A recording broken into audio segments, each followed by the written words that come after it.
Voici maintenant, avec un petit générique, notre célèbre, et son épouse est venue l'écouter juste pour ça, j'en suis sûr et certain, le J'ai testé pour vous par Pierre Desjardins. Générique!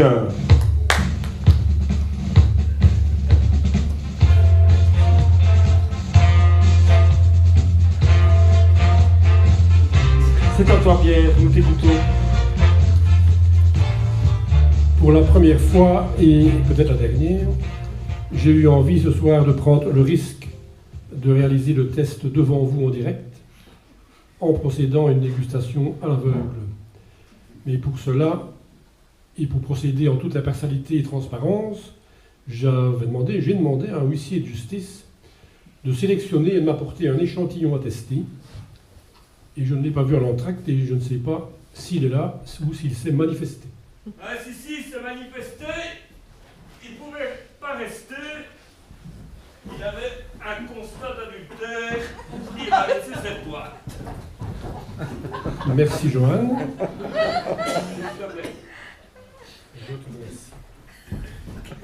C'est un huissier que je ne connais pas personnellement, c'est une connaissance à ma femme. Ah, l'emballage n'est pas anodin. C'est peut-être pour influencer mon test ou essayer de m'induire en erreur, le coquin. Je crois que c'est plutôt un clin d'œil aux vignes des jardins suspendus. Et ça nous rappelle qu'à Thoin, nous avons des ouaves français, des ouaves pontificaux et aussi des ouaves vignerons. Enfin, voyons voir.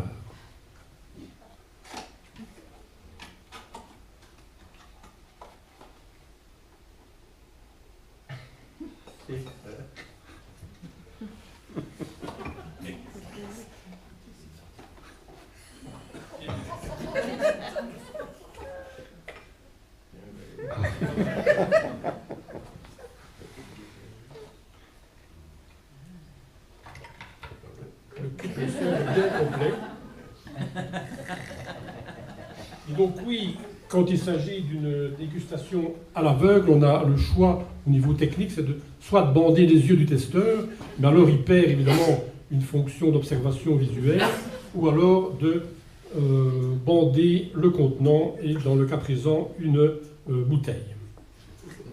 C'est donc ici la technique qui a été choisie.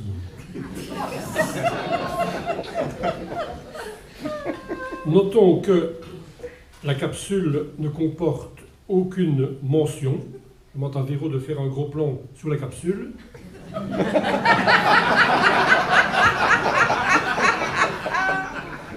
Nous aurons recours à des accessoires neutres, un verre vierge de toute inscription.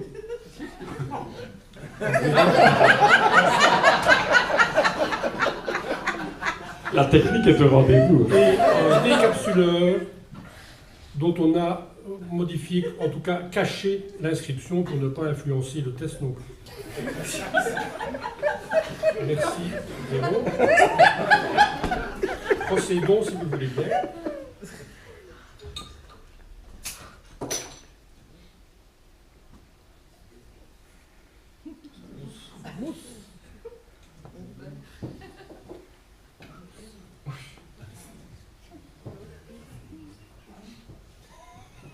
D'abord, nous allons prélever un peu de mousse.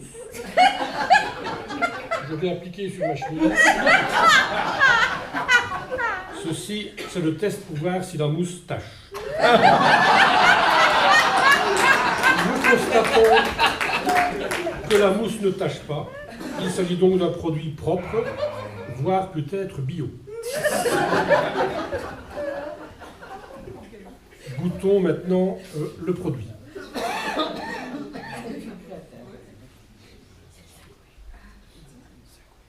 Donc, je confirme l'apparence, c'est bien de la bière.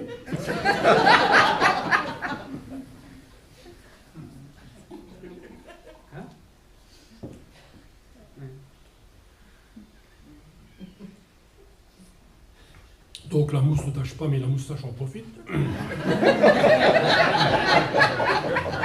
La première observation claire, c'est que c'est une bière à entraînement.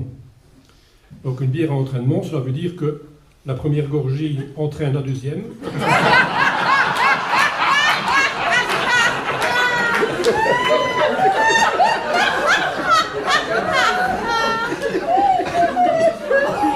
deuxième entraîne la troisième.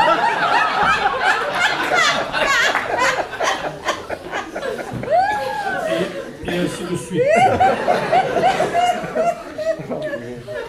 La deuxième observation est le caractère désaltérant de cette bière, bien rafraîchissante. C'est une bière de saison.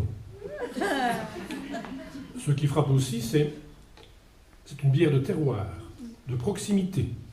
On sent confusément que la source n'est pas loin. Et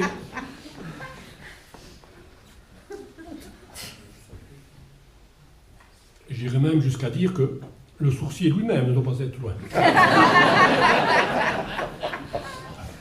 Pour ce qui est des ingrédients,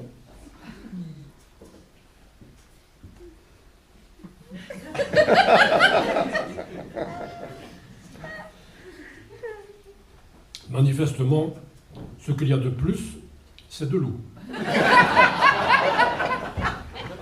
Mais en prêtant attention,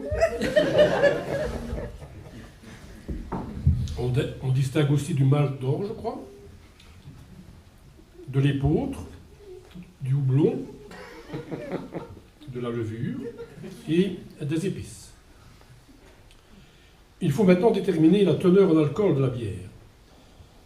Normalement, on utilise la mesure de densité du mou avant et après fermentation, mais ici nous allons le simplifier, nous allons essayer, simplement au goût, d'établir une fourchette entre le minimum et le maximum estimé.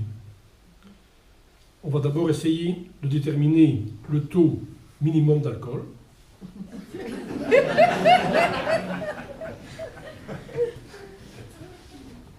Donc on peut affirmer que cette bière titre au moins 5,9%. Et donc maintenant on va déterminer le taux maximum.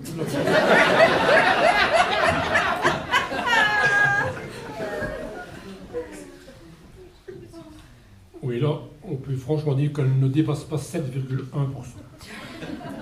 Alors, pour être plus précis, je vais faire appel à un joker. Non, je ne ferai pas appel au public. Il ne reste déjà plus grand-chose, alors je tiens à garder. Et je vais faire appel à un instrument de mesure.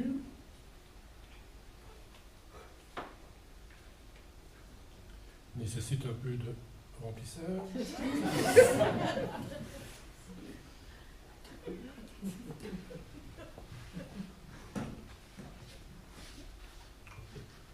Voilà, donc là je peux affirmer que le pourcentage exact est de 6,5%.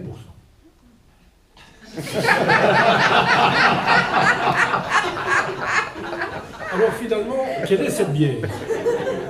Je vous disais, indéniablement, cette bière est locale, elle est très proche de nous, mais nous savons que nous avons des bières dans la région, et notamment 2 brasseries, rien que dans la rue de la Victoire, ici à Thuilly, une au début, une à la fin de la rue. Alors, pas question de se bloquer. Donc, réessayons encore.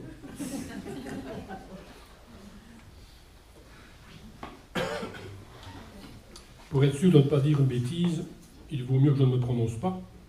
Je vais donner ma langue au chat et citer mon grand-père par alliance, le papa du papa de ma femme. Il avait un voisin qui était voyageur de commerce et qui ramenait parfois des bières des régions où il passait. Et il invitait le grand-père à venir les déguster avec lui. Alors je me souviens que le grand-père disait « Ascoutez, Vigin, je ne sais ce que vous me faisiez voir là, mais ce n'est pas une sacouette faillée, c'est même une sacouette fourbon. » Alors nous allons découvrir la bouteille, nous allons démailloter le biberon et découvrir de quelle bière il s'agit. Si j'y parviens, ça devrait. Voilà.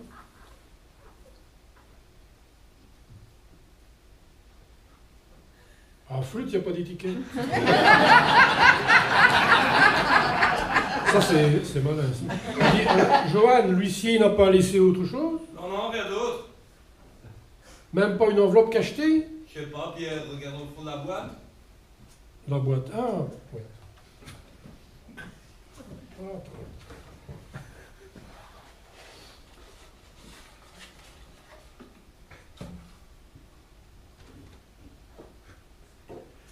Voilà. Véro, tu veux bien faire un gros plan sur les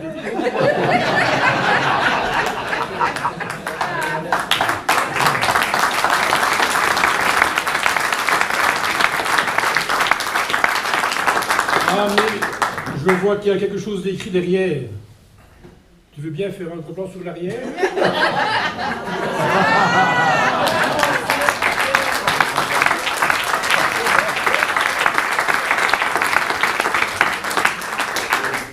Donc, le 4 mai, à la brasserie de la Rogère, il y aura un sakoué que vous pourrez tester vous-même.